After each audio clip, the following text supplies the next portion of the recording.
Hello again everybody, Michael here for Tactica Imperialis. I've got part 4 today of my Necron Codex analysis, taking a look at the Elite section. There are 6 Elite choices, I'm just going to find them. Hang on, that's the HQs. Elites, here we go.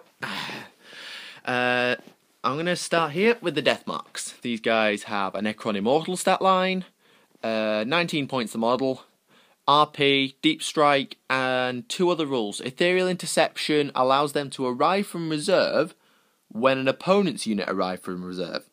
So instead of rolling for it in your turn, you can just bring them on if your opponent brings some reserves on and say, alright, I want my Deathmarks. You don't have to do this, it's completely optional, but I'm not really sure why you would, because it leaves you vulnerable to being shot down before you get a chance to fire your super awesome weapons. Well, sort of super awesome weapons. But it's up to you. They are armed with a Synaptic Disintegrator, which is 24-inch range, rapid fire, AP 5, strength X, sniper. So, poison 4+, rending, pinning. Hunters from hyperspace allows them to wound one enemy unit, just the one, that you choose before the game, or when you arrive, sorry, on a 2+. So, this is good for eliminating powerful HQs, or important troop units, whatever takes your fancy. Be warned though, it is still AP 5, so it may not be the most effective weapon in your arsenal for this. Okay, second unit are the Lich Guard. They cost 40 points a model, have a Necron Lord stat line, and are armed with a War Scythe as standard. So you might think, okay, strength 7, 2 attacks, I'm sorted. Problem is, they're quite vulnerable to getting shot down because people see what they can do and direct all the anti-heavy infantry fire, like plasma guns or whatever else, their way. And you can't pass all your RP rolls, even with a Resorb. So, commonly, you see the War Scythe swapped. For 5 points, you can take a Hyperphase Sword and Dispersion Shield instead. Hyperphase Sword is just a basic power weapon, so you lose some of your hitting power, but a Dispersion Shield gives you a 4+ invulnerable save, and the ability to deflect shots onto opposing units within 6 inches if you make your invulnerable save. So if someone's got a really powerful tank and they're firing las cannons at your Lich Guard, yeah, that could be trouble. It can't redirect blasts and flamers, obviously, because it doesn't quite work like that, but things like las cannons can be quite fun, and your opponent may be a bit more careful around them. They may take a Night Scythe, but the problem is if you put them in a Night Scythe, they can arrive, drop in, and then suddenly be left standing with nothing to do until they get shot down, and then they can assault. So, up to you. Okay, Triarch Praetorians have the same stat line, except they have 1 less attack. However, they get Fearless instead, and they have a Rod of Covenant. This is a power weapon, and it also doubles as a Strength 5 AP 2, 1-shot, 6-inch range gun. So, pretty powerful. Again, you have the option to exchange this. You can exchange it for, Void Blades and Particle Casters for free. Void Blades, Entropic Strike and Rending, so you get very good at removing armor saves or armor values from characters and vehicles. Particle Caster, Strength 6 AP 5 Pistol, which gets better and better the more times you use the Void Blades to strip armor saves away. And it's a high strength for a pistol. Bear in mind, if you choose the Void Blade, you will also gain an attack in melee for having 2 close combat weapons. Whereas with the Rod of Covenant, it's 2-handed, so you're only going to gain 1. Well, you won't get any bonuses. Catan Shards I'm going to come on to because they're quite complicated. Flayed ones are warriors with no gun, but they have BS1 and 3 attacks. So they get more attacks, but they lose the shooting ability. That's fine by me. 13 points, same cost as a warrior, same squad size, 20. Reanimation protocols, Deep Strike, and Infiltrate. Infiltrate allows you to set up nearer to the enemy, or to outflank if that takes your fancy when you come on from reserve. Problem with Flayed ones is the same as most of the Necron melee units. They die quite easily, and they're in the wrong section. If it was me, I'd have put Flayed ones in the troop section, because here, they're a bit pointless and outdone by things like Deathmarks, the Triarch Stalker, which I'm coming on to, and other things. So if they were in the troop section, I'd run them. As it is, they're a little bit out of place, I'm afraid. Nothing against running them, but they're not the best option for you, probably. The Triarch Stalker is a walker.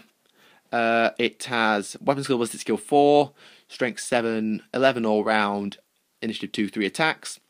Quantum shielding increases its front and side armor to 13 until it takes a penetrating hit, which is good because, well, it's harder to kill until you start killing it. Strength 7 is good, but it doesn't have a Dreadnought class combat weapon. Bear that in mind. The Heat Ray is its basic weapon. This is a 2-option weapon. It's either a heavy flamer or a 2-shot melter gun, in essence. So strength 8 AP 1. It might even be a 2-shot multi-melter, 24-inch range, 2 shots. So this is a great all-rounder. You can choose to change it. You can take a twin-link heavy Gorse cannon, which is basically a twin-link las cannon with Gorse. Not that Gorse matters at this strength. So strength 9 AP 2, but only a 36-inch range, but still manoeuvrable.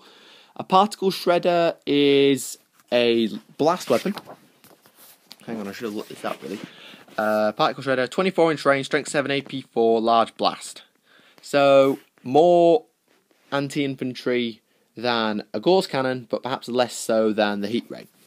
It's a bit of a striking balance. It cost 5 points for a particle shredder and 15 for the Gorse cannon. It's up to you. It has living metal, which allows it to negate stunned and shaken results. Whoops. Move through cover, which is good for getting through terrain. Hang on, I'm just going to move here. And a targeting relay. If you hit, and I mean hit, a unit with a Triarch Stalker shooting attack, so let's say you hit a unit with a heavy flamer or hit a tank, all other shots directed at that unit count as twin link for the rest of the turn.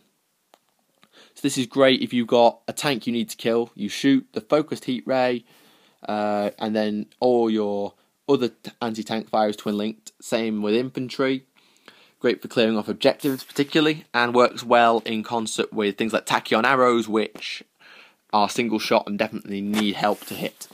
It's 150 points, so that's not too bad value as well.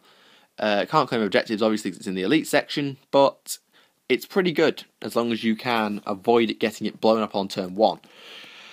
Okay, the last elite choice is the Catan Shard.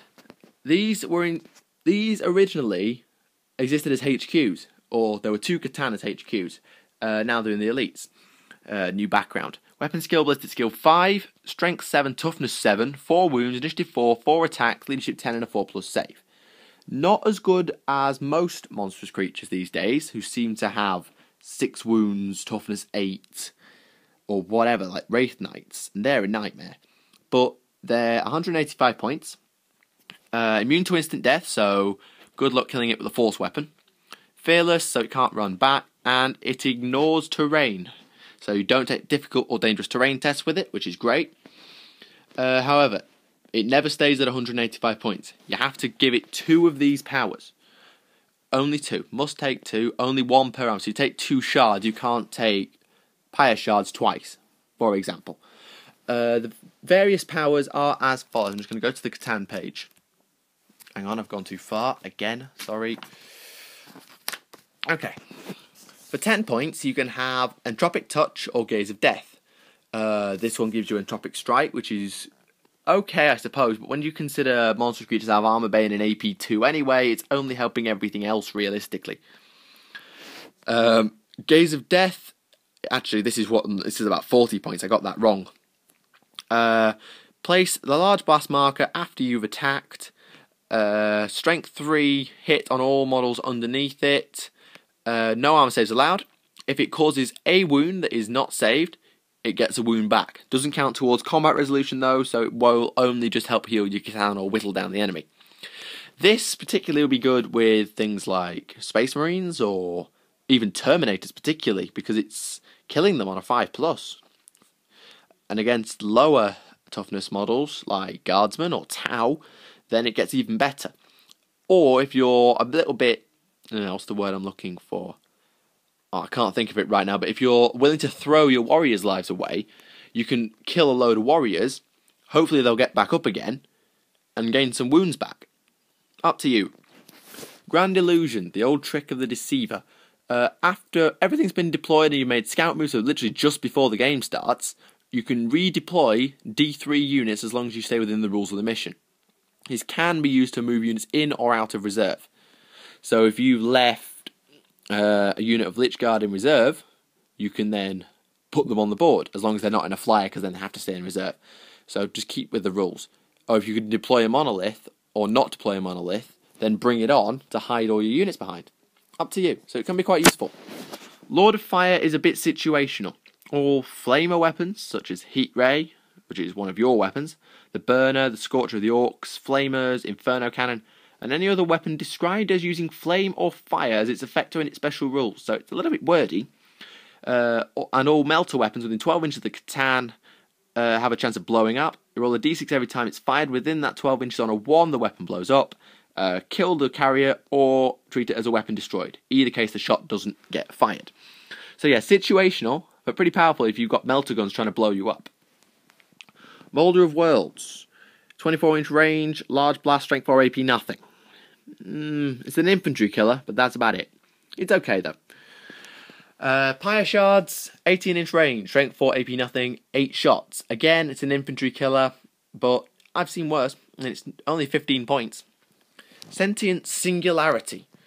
Any enemy vehicles within 6 inches treat terrain as dangerous. Brilliant.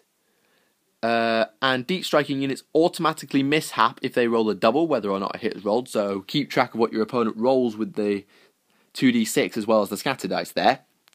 This is actually brilliant, really, because if you're running against a very vehicle or deep strike heavy list, use the Catan, you can basically block out a whole area if you're clever. So it's okay, not bad. Swarm of Spirit Dust. Treated as assault and defensive grenades, so frag grenades, and it can assault through cover without penalty, and has the stealth special rule for a 6+ cover save. That's not bad. Times Arrow. After assault moves have been made before blows are struck, so do this quickly, so like when Mind Shackle Scarabs go off. Nominate a model in base contact with a Catan shard. This model must pass the initiative test or die. Brilliant. Character killer, particularly on low initiative characters like other Necrons or think. Whatever other characters you can think of with a low initiative. So this is great. Or it could be a very slow vehicle killer. I'm thinking Orc Death Dreads, perhaps. So yeah, that's good. I don't know if you get RP against this. I don't think you do because it's no saves of any kind. But it is... It's very much rules as written. You need to check the FAQ for that. Transdimensional Thunderbolt is a 24-inch range las cannon, which is really powerful, but it's about 40 points, 50 points. Writhing Worldscape is a terrain-based one. All difficult terrain is treated as dangerous, and if it's already dangerous, the dangerous terrain test failed on a 1 or 2. So this is good on terrain-heavy boards, but this is obviously taking a gamble that there will be terrain on said board. It's up to you. They also, I forgot to mention, they have the Necrodermis. They have a 4+ invulnerable save. Hang on. And if they lose their last wound, which is possible, within d6 inches, take a strength 4 AP 1 hit. So get it killed in melee if you can, because it will try and kill everything around it when it sort of blows up, so to speak. I never ran a Catan. I regret that. I wanted to run a Catan for a while, but I never got round to it. I can see why other areas are better, but they have some good powers. And yeah, some of them are quite expensive, but if you play them well, Catan could be really useful for you. As I said, they're not the most expensive monstrous creature either, and are good at tying down units or even outright killing them. It's up to you. That concludes the elite section. In terms of usage, I'm just going to bring this over here. Deathmarks, you see them quite often. Lichguard and Triarch Praetorians, not so much, due to their high cost and easy to killness, unfortunately. Oh, I forgot to mention, Triarch Praetorians are jump infantry. They have jetpacks as well. Jump packs that can get around quicker and get better assault rolls. Catan, I wish I had taken them, but you don't see them generally. I'm sad to say, because they are quite powerful. Flayed ones, they're in the wrong section, as I said already. You don't see them. Triarch Stalkers, if there is an elite choice that gets taken, it is these two. Particularly this, because of its power and the targeting relay for twin linkedness. Is that even a word? No, probably not. Oh well. Next video will be the fast attack section. There are only 4, so I can get that done quite easily. Then I'll do the heavy support, and that will conclude things. If you have any questions or opinions, feel free to leave them in the comment section. If you enjoy the series or the other videos, be sure to leave a like, or a favourite, or a subscription, whatever takes your fancy. My name is Michael, and I will see you again.